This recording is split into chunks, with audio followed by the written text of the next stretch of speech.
मंदे जगत गुरु भगवान बालकृष्ण की परम मंगलमय कृपा से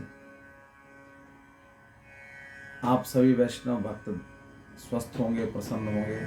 आपके पितरों की कृपा आप पर बरस रही होगी।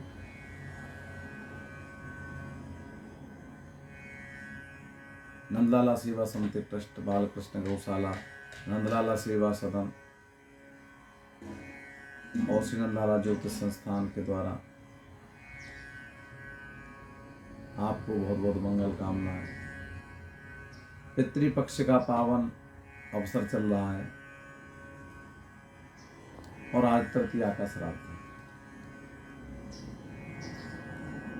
कल के प्रसंग में आपने श्रवण किया, पितृ पूजा आवश्यक अनिवार्य कर्म में आती है। पितृ पूजा अनिवार्य रूप से वर्ष में 16 दिन तिथियों में जिस तिथि में जिस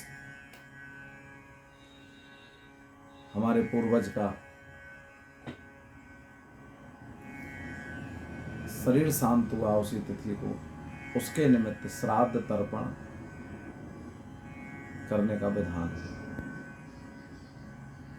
श्रद्धा पूर्वक किया हुआ श्राद्ध, श्राद्ध के वैसे अनेक प्रकार हैं, त्रिपिंडी श्राद्ध, नांदी मुख श्राद्ध, सपिंडी श्राद्ध, लेकिन ये अलग अलग परिवेश में है। इस समय आपको जो श्राद्ध करना है वार्षिक श्राद्ध की श्रेणी में आता है। आश्विन कृष्ण पक्ष में, क्योंकि कृष्ण पक्ष पितृश्वरों का दिन होता है और शुक्ल पक्ष पितृश्वरों की रात्रि होती है, इसलिए दिन के समय श्राद्ध तर्पण मार्जन किया जाता है। और श्राद्ध में मध्याह्न व्यापनी तिथि ग्रहण की जाती है। जैसे वैष्णव व्रतों में उदया तिथि का ग्रहण होता है, ऐसे श्राद्ध पक्ष में मध्याह्न व्यापनी तिथि का ग्रहण किया जाता है। और जो तिथि जिस समय हो उसी समय उस तिथि में श्राद्ध करने का विधान भी है। तिथि के रहते रहते श्राद्ध करने का विधान है। तिथि के रहते रहते श्राद्ध किया जाए, श्रद्धा पूर्वक किया जाए और श्राद्ध सबको निश्चित करना चाहिए। तो बहुत से लोगों का प्रश्न आता है कि श्राद्ध करना चाहिए और हमारी सामर्थ्य नहीं है। श्राद्ध कभी भी ऋण लेकर नहीं करना चाहिए, श्राद्ध कभी भी दूसरे के पैसे से नहीं करना चाहिए, श्राद्ध कभी भी उधार लेकर नहीं करना चाहिए। जितनी हमारी सामर्थ्य, श्राद्ध के लिए भागवत जी में भगवान सुखदेव ने वर्णन किया है, देवे द्वौ पितृकार्य तीन एक एक उभयत्र भव। देव कार्य में 2, पितृ कार्य में 3 या 1 ब्राह्मण भोजन का विधान है। इससे ज्यादा विस्तार श्राद्ध का, श्राद्धम कुर्यान्न विस्तरम, श्राद्ध का विस्तार नहीं करना चाहिए। क्यों नहीं करना चाहिए, उसके पीछे भी एक कारण शास्त्र में है। क्योंकि श्राद्ध में बहुत अधिक शुद्धता की आवश्यकता है।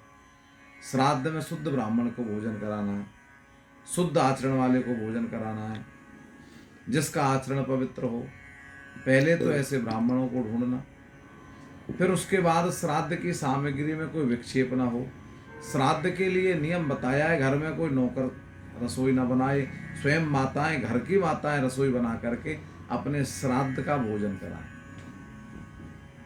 तो इतनी सामग्री माताएं कैसे बना सकती हैं।